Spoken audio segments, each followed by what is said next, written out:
Hello friends, good morning. Now our next topic is elementary transformation. So अभी हम लोग अगला टॉपिक देखेंगे elementary transformation.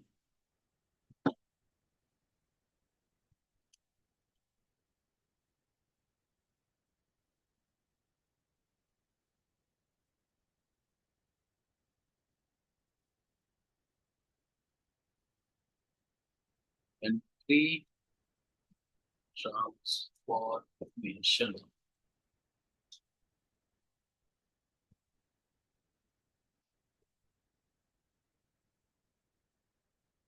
एक्चुअली हमारे पास चार तरह के एलिमेंट्री ट्रांसफॉर्मेशन होते हैं. सो छह तरह के. The following six transformations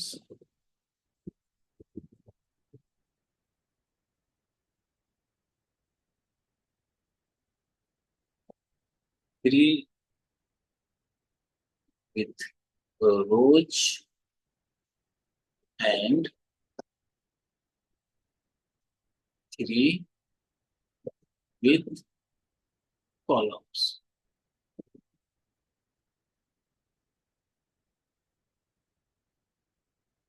are known as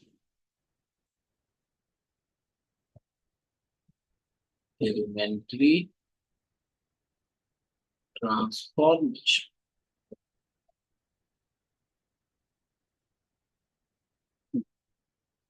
सबसे पहला है हमारा सबसे पहला है हमारा ट्रांसफॉर्म. फर्स्ट है हमारा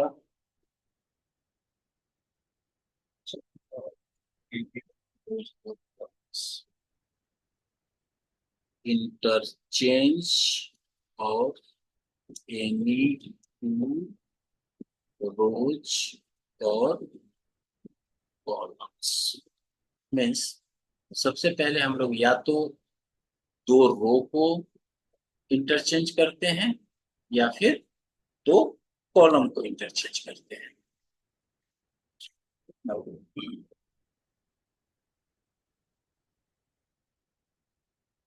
these are denoted by RI को एक्सचेंज किया RJ से, और CI को इंटरचेंज कर सकते हैं हम लोग CJ से, और वी कैन से RIJ और CI when the ith rows or column is interchanged by jth rows और columns. चूंकि ये पहला है जिसमें हम किसी भी दो रो को इंटरचेंज करें या दो कॉलम को इंटरचेंज करें, तो ये एक तरह से दो तरीके का ट्रांसफॉर्मेशन हो गया. पहला ट्रांसफॉर्मेशन जो दो रो को ट्रांसफॉर्म करता हो, और एक जो दो कॉलम को. फॉर एग्जाम्पल, इसका एक एग्जाम्पल देखते हैं. सपोज हमारे पास एक मैट्रिक्स है 0 2 3 4 5 6 7 8 9. कुछ भी हो सकता है मैट्रिक्स. नाउ अगर हम एक नया मैट्रिक्स बनाएं जिसमें R1 को इंटरचेंज करें आर सिंपली एक नया मैट्रिक्स बनेगा जिसमें R1 की जगह R2 और R2 की जगह R1 मीन्स ऊपर वाले रो को बीच वाले रो से एक्सचेंज करते हैं। यानी ऊपर में हम लिखेंगे 4 5 6, फिर नीचे में लिखेंगे 0 2 3 और नीचे 7 8 9। तो इसमें हमारा दो रो कन्वर्ट हुआ ना। इसी तरह से अगर हम एक नए तो इसे हम लोग बोलेंगे रो ट्रांसफॉर्मेशन, रो का इंटरचेंज। अगर हम एक दूसरा मैट्रिक्स बनाते हैं जिसमें हम कॉलम को एक्सचेंज करते हैं, सपोज कॉलम नंबर 2 को कॉलम नंबर 3 से एक्सचेंज करें, तो यानी इस वाले ये 5 2 8 को 6 3 9 से एक्सचेंज करें, तो हमारा जो नया मैट्रिक्स तैयार होगा वहां पे हम लिख सकते हैं 4 0 7। चूंकि ये पहला कॉलम है तो एज इट इज रह जाएगा। सेकंड पे हम लोग थर्ड कॉलम को लिखेंगे यानी 6 3 9, और लास्ट में हम लोग 5 2 8। यानी यहाँ पे दो तरह का इंटरचेंज हुआ। एक बार पहले रो को दूसरे रो से हमने किया इंटरचेंज, तो हमें ये रिजल्टेंट मैट्रिक्स मिला। फिर इसके दूसरे कॉलम को तीसरे कॉलम से हमने इंटरचेंज किया तो हमें ये मिला। तो ये हमारा दो तरह का एलिमेंट्री ट्रांसफॉर्मेशन हो गया। नाउ दूसरा है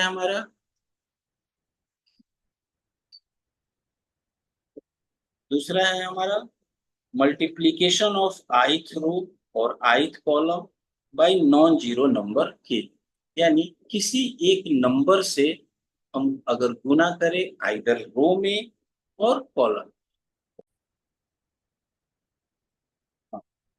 तो इसमें हम लोग किसी भी एक नंबर से किसी रो में मल्टीप्लाई करते हैं या कॉलम में मल्टीप्लाई करते हैं। These are denoted by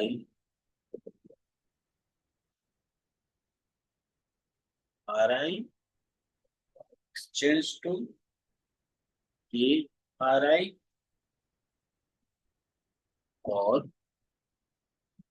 Ci exchange to KCi, और we can say Ri K और Ci K। For example suppose हम अगर एक 2 बाई 2 का मैट्रिक्स ले, 2 बाई 2 का मैट्रिक्स ले, लाइक 6 2 3 और 4।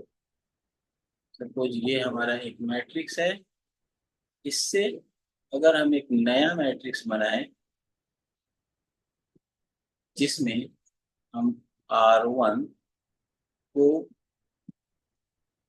2R1 लिखते हैं, तो फिर हमें जो रिजल्टेंट मैट्रिक्स तैयार होगा मीन्स 6 2 12, 2 2 4, और नीचे वाला R2 हमारा एज इट इज रहेगा। ठीक है, तो ये हो गया रो मल्टीप्लिकेशन।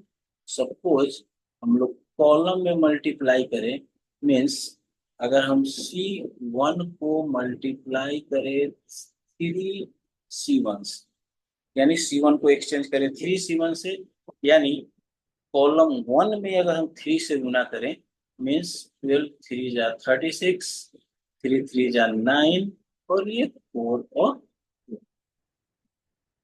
ये। तो ये हो गया हमारा मल्टीप्लिकेशन ऑफ आइथ रो और multiplication of ith column. Now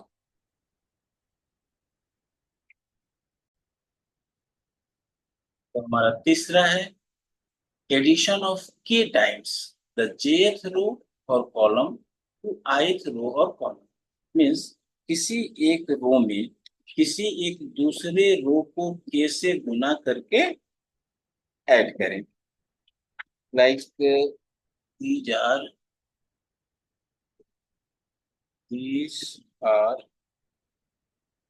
denoted respectively by RI, RI plus KRJ और CI belongs to CI KCJ, or we can say RIJ K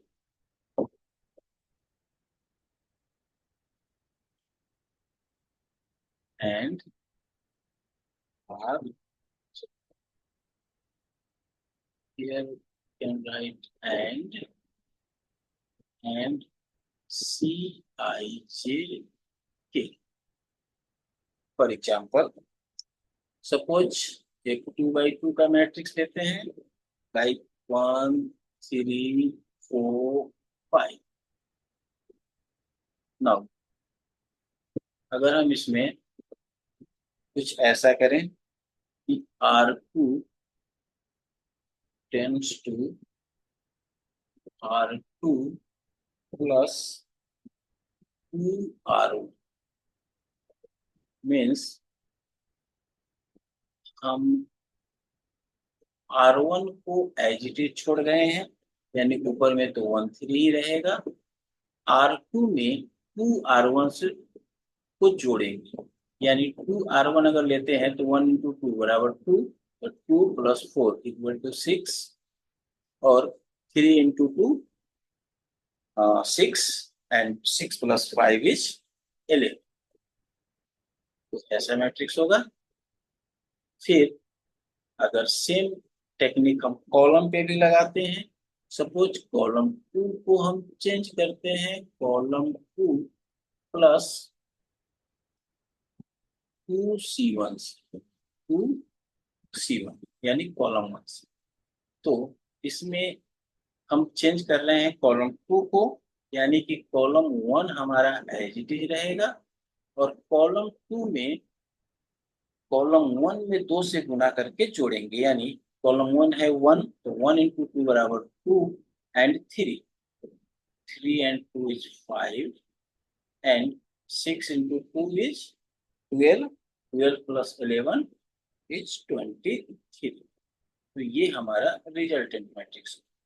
तो इस तरह से हम लोगों ने बेसिकली 3 टाइप्स देखा, लेकिन ये 3 टाइप रो पे होते हैं और 3 टाइप कॉलम पे, इसलिए हम लोग इसको 6 ट्रांसफॉर्मेशन मेथड कह सकते हैं. ठीक है, तो ये हमारा ट्रांसफॉर्मेशन मेथड है, और इस मेथड का यूज करके भी आगे हम लोग इनवर्स निकाल सकते हैं मैट्रिक्स का.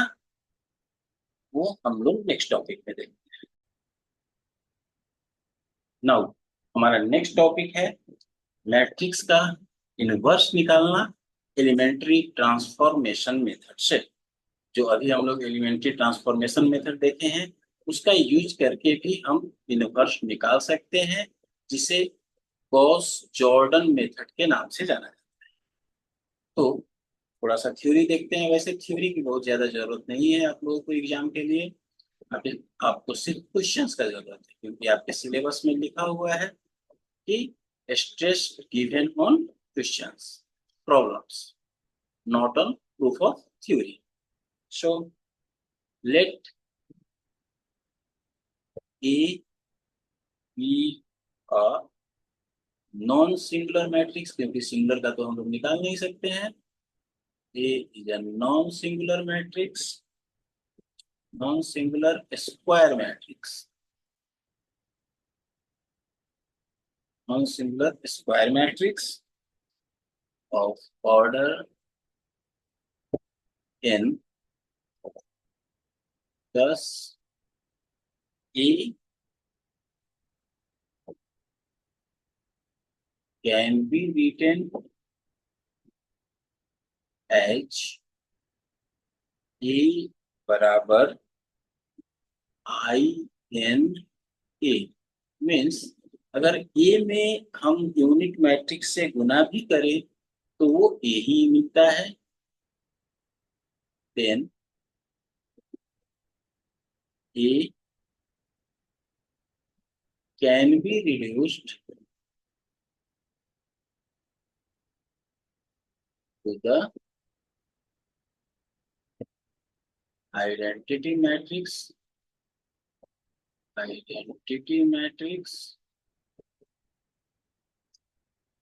आई n by performing a sequence of elementary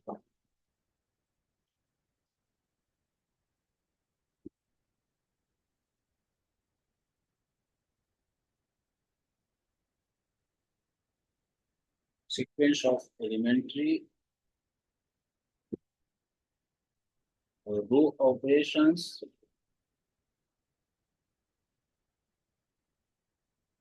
on A of the left hand side and on in of the right side till I is reduced to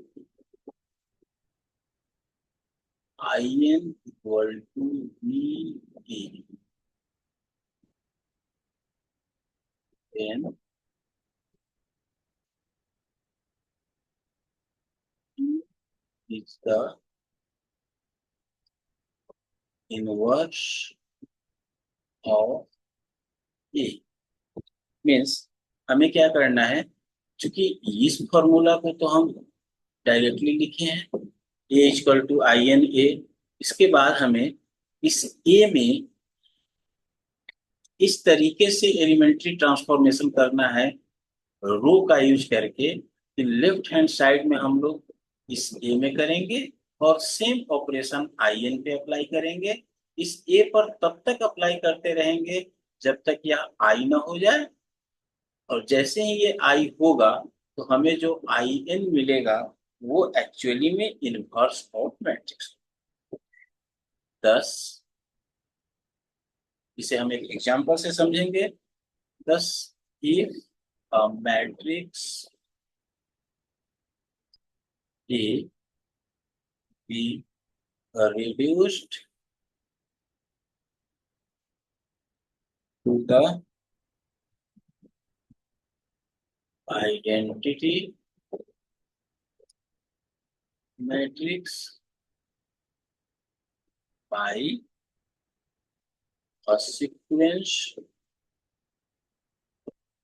of row operation, then the sequence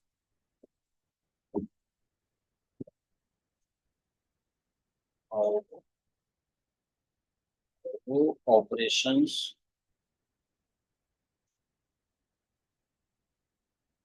applied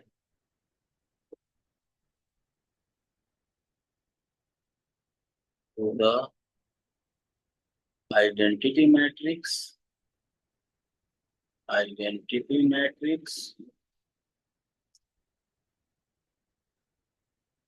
it gives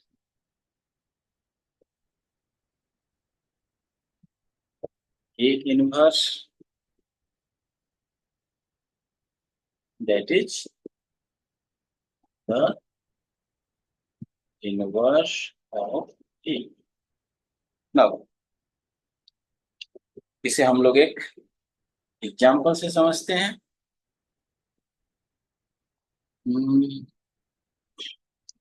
दो example लेते हैं, एक 2 by 2 के matrix पे और एक 3 by 3 पे। Suppose ये क्वेश्चन है हमारे पास, by using elementary row transformation find the inverse of the matrix. Suppose the matrix is 1 2 3 7। ये हमारा मैट्रिक्स है, इसे हमको इनवर्स निकालना है। अब हम इसमें कोई कोफैक्टर, माइनर, एडजॉइंट कुछ नहीं करेंगे, डिटर्मिनेंट वगैरह कुछ नहीं निकालेंगे। डायरेक्टली एलिमेंट्री मेथड से, एलिमेंट्री ट्रांसफॉर्मेशन मेथड से, या इसे हम लोग रो मेथड भी कहते हैं, उससे हम इसका इनवर्स निकालेंगे। सो वी हैव, एक ही फॉर्मूला है इसमें, ए बराबर आई और टू। ये ऑर्डर 2 का मैट्रिक्स है, इक्वल टू ए। नाउ इस हिसाब से अगर हम इस ए को छोड़कर बाकी में वैल्यू पुट करें, लाइक हम इसको लिख सकते हैं 1 2 3 7 इज इक्वल टू 1 0 0 1 और ए। ठीक है। नाउ अब हम इसमें पहला ट्रांसफॉर्मेशन करते हैं, R2 को अगर हम इस तरह से ट्रांसफॉर्म करें, R2 - 3R, R2 - 3R1, तो हमें जो रिजल्ट मिलेगा कैसा मिलेगा। सपोज हमें R2 में करना है, यानी R1 में हम कोई चेंज नहीं कर रहे हैं। तो जब हम R1 में कोई चेंज नहीं कर रहे हैं तो हमारा रिजल्ट R1 तो एज इट इज रह जाएगा, यानी 1 और 2 एज इट इज रह जाएगा। उसी तरह से हमारे इस यूनिट मैट्रिक्स में भी 1 और 0 एज इट इज रह जाएगा, क्योंकि ये R1 है और ये हमारा A है। अब हम इस R2 को R2 - 3R1 कह रहे हैं, यानी R2 में से 3R1 को घटाना है। तो R2 हमारा 3 है, इसमें से 3 × R1 यानी 1 को हटाना है, यानी 3 में से ये 3 घटेगा तो यहाँ पे हमको 0 मिलेगा। सेम वही तरीका 7 - 3 × 2 यानी कि 6 मीन्स हमें 1 मिलेगा। सेम यही ऑपरेशन हम इस पे परफॉर्म करेंगे, तो 0 - 3 × 1 यानी यहाँ पे हमको मिलेगा -3, और फिर यहाँ पर 1 - 3 × 0 यानी 1 - 0, तो हमें मिलेगा 1। तो ये हमारा फर्स्ट रो ऑपरेशन होगा। नाउ अब हम इस पे सेकेंड ऑपरेशन परफॉर्म करते हैं। R1 को हम बदलते हैं R1 - 2R2 से, R1 - 2R2 से। सी, हमारा टारगेट ये है कि हम इस मैट्रिक्स को, लेफ्ट हैंड साइड वाले मैट्रिक्स को यूनिट मैट्रिक्स बनाए, आइडेंटिटी मैट्रिक्स बनाए। सो इसमें 1 0 एंड 1 ये तो बन चुका है, सिर्फ इस 2 को हमें 0 करना है। तो अगर हम इस तरह से करें, R1 में से 2R2 घटा लें, तो चूंकि यहाँ 0 है तो इस पे कोई फर्क नहीं पड़ेगा, और ये 2 से हमारा, ये 2 हमारा 0 हो जाएगा। तो इस तरह से अगर हम करते हैं तो R1 - 2R2, तो पहला 1 है, तो 1 में से 2 × 0 तो ये 1 ही रह जाएगा। फिर इस 2 में से 2 × 1, तो 2 × 1 का मतलब 2, और 2 में से 2 घटेगा तो ये हमारा 0 मिल जाएगा। नाउ R2 को तो हमें चेंज करना नहीं है, तो R2 एज इट इज रह जाएगा। यहाँ पर हमको आइडेंटिटी मैट्रिक्स मिल गया, इक्वल टू, सेम ऑपरेशन हम इस वाले में भी करेंगे। तो R1 - 2R2, इसमें से हमें घटाना है 2R2, यानी -3 × 2, तो -6 हो गया। 1 - -6 यानी 1 + 6 हो जाएगा, दैट मीन्स कि ये 7 आ जाएगा आपका। और यहाँ पर 0 है, 0 - 2 × R2 यानी 2, तो 0 - 2 यानी हमारा -2 हो जाएगा। और जो हमारा सेकंड रो है वो एज इट इज रह जाएगा, उसमें तो कोई चेंज नहीं करना है। तो हमें ये मैट्रिक्स तैयार इस तरह से। नाउ अब अगर हम इस ए को लेफ्ट हैंड साइड में लाएं तो ये ए इनवर्स हो जाएगा, और ए इनवर्स में यूनिट मैट्रिक्स से गुना है, वो ए इनवर्स ही रहेगा, इज इक्वल टू ए, यानी कि हमारा इनवर्स कैलकुलेट हो गया। यानी हम कह सकते हैं कि A inverse is equal to 7 - 2 - 3 1। I think this method is more easier than previous method. So ये तो था 2 by 2 का मैट्रिक्स। एक और हम लोग देखते हैं ऐसा ही एग्जाम्पल 3 by 3 के मैट्रिक्स के लिए। एक ऐसा ही एग्जाम्पल बनाते हैं 3 by 3 के। तो सपोज हम एक मैट्रिक्स लेते हैं 1 3 3 1 4 3 1 3 4। एक नॉन सिंगुलर मैट्रिक्स है, इसका हम इनवर्स निकालते हैं रो ट्रांसफॉर्मेशन मेथड से, या आप कह सकते हो गॉस जॉर्डन मेथड से। इसका सॉल्यूशन अगेन हमारे पास फॉर्मूला एक ही है, वही फॉर्मूला वी है। चूंकि यह 3 by 3 का मैट्रिक्स है, इसीलिए हम लोग ए बराबर आई ऑफ 3 और ए लिखेंगे। नाउ यहाँ से अब हम शुरू करते हैं, इसका वैल्यू डालते हैं पहले 1 3 3 1 4 3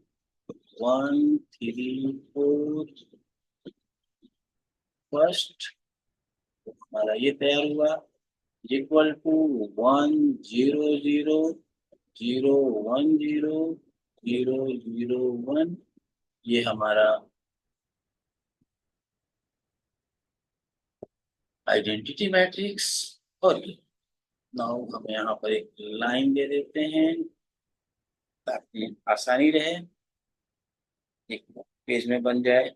अब फर्स्ट टाइम हम इस पे एक ऑपरेशन, एक या दो ऑपरेशन हम परफॉर्म करते हैं। सपोज फर्स्ट टाइम हम ऑपरेशन परफॉर्म करते हैं इसमें R2 tends to R2 minus R, simple. So R2 को हम लोग R2 माइनस R1 से करते हैं, ये हमारा पहला ऑपरेशन। तो इसमें ना हमने R1 को बदला है और ना R3 को बदला है। तो हम सबसे पहले R1 को एज इट इज लिख लेंगे 1 3, और R2 को R2 माइनस R1 किया है, तो R2 से R1 को घटाएंगे, यानी हमको मिलेगा 0 1 0। और फिर R3 को एज इट इज लिखेंगे। सेम ऑपरेशन इस साइड में भी होगा, यानी फर्स्ट रो हमारा एज इट इज रहेगा, लेकिन सेकेंड रो में हमको सेकेंड से फर्स्ट रो को घटाना है। तो इसलिए इसमें हम लोग क्या लिखेंगे -1 1 और 0, और थर्ड में हमें कोई चेंज नहीं है, एज इट इज। ये हमारा पहला row operation. First row operation के बाद आप देख रहे हो कि इसमें हमने सेकंड रो को कंप्लीट कर दिया, यानी अब हमको सेकंड रो पे कुछ करने की जरूरत नहीं है। अब हमें थर्ड रो में से फर्स्ट रो में से इन दोनों को जीरो करना है, और लास्ट रो में इन दोनों को जीरो करना है। तो इसके लिए अगला एक ऑपरेशन हम चलाते हैं R3। पहले R3 को देखते हैं। R3 को बदलते हैं हम R3 माइनस R1 से, R3 माइनस R1 से। तो अगर हम R3 को चेंज करने जा रहे हैं तो R1 और R2 हमारा एज इट इज रहेगा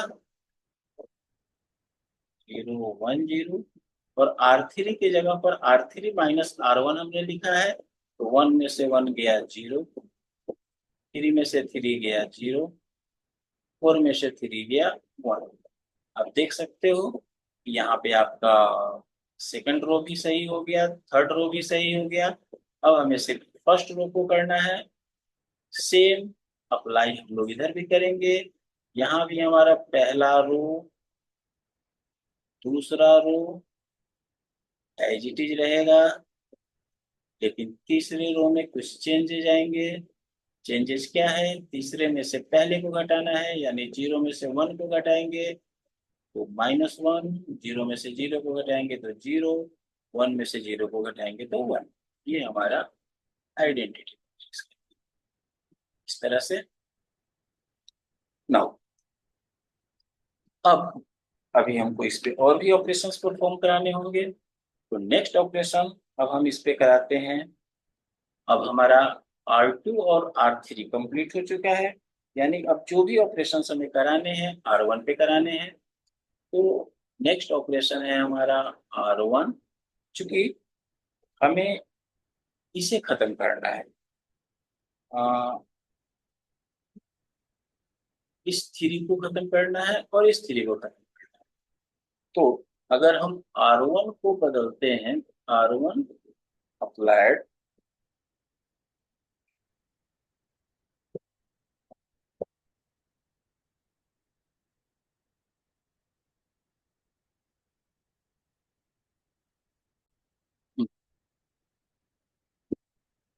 R1 -3R। सो R1 को हम लोग 3R3 कर रहे हैं, तो यहां से देखते हैं R1 को 3R3, तो 3R3 करेंगे तो ये तो दोनों हमारा 0 है।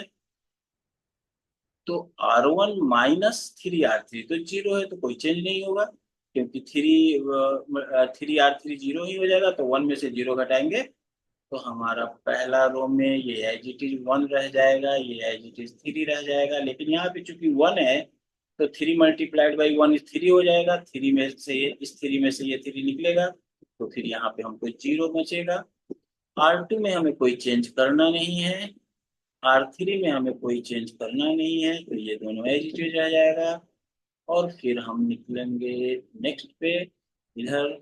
यहाँ भी हमको इस 1 में से इसे घटाना है, यानी यहाँ पे -1 है तो -1 × 3, -1 × 3 तो -3 हो जाएगा। और इस 1 में से -3 को घटाएंगे तो फिर ये 4 हो जाएगा, क्योंकि 1 माइनस -3 हो रहा है तो ये प्लस हो जाएगा। तो यानी ये हो जाएगा 4 हमारा।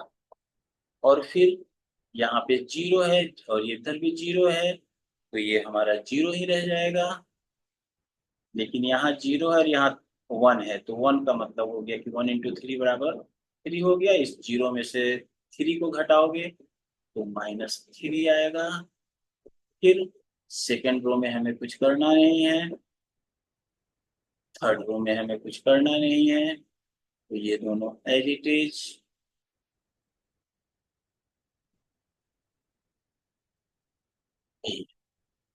एक और ऑपरेशन अभी हम देख रहे हैं लेफ्ट हैंड साइड में, मीन्स यहाँ पे सिर्फ 3 बचा हुआ है। इस 3 को हमें खत्म करना है, यानी 0 बनाना है। तो उसके लिए हम एक ऑपरेशन लगा सकते हैं, R1 tends to R1 -3R।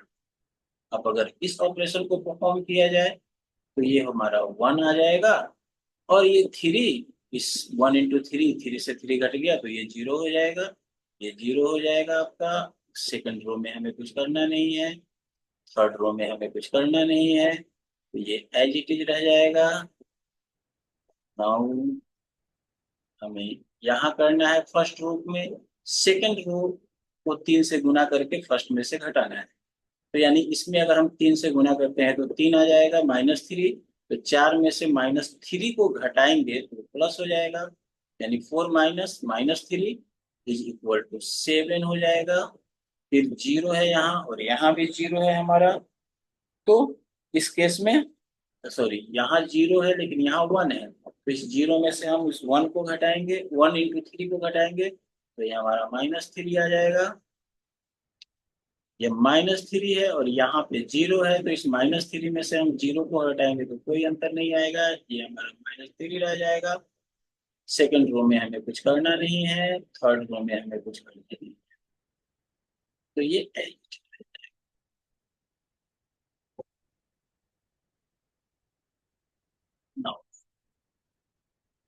अब हम देख रहे हैं कि हमारे लेफ्ट हैंड साइड में आइडेंटिटी मैट्रिक्स मिल चुका है 3 by 3 का, यानी अगर इस ए को इधर लाया जाए तो ए इनवर्स हो जाएगा और हमारा रिजल्ट यहाँ पे मिल गया, यानी कि हम कह सकते हैं A inverse is equal to 7 - 3 - 3 -1 1 0 -1 0। ये हमारा आंसर हो गया, ये हमारा इनवर्स ऑफ मैट्रिक्स हो गया। नाउ इसमें अब कोई कोफैक्टर, कोई एडजॉइंट, कोई डिटर्मिनेंट निकालने की आवश्यकता नहीं है, डायरेक्टली हम एलिमेंट्री ट्रांसफॉर्मेशन मेथड से निकाल सकते हैं, और इसे ही हम लोग एलिमेंट्री रो ट्रांसफॉर्मेशन भी बोलते हैं मैट्रिक्स के, जिसका यूज करके हम इनवर्स निकाल सकते हैं। Thank you.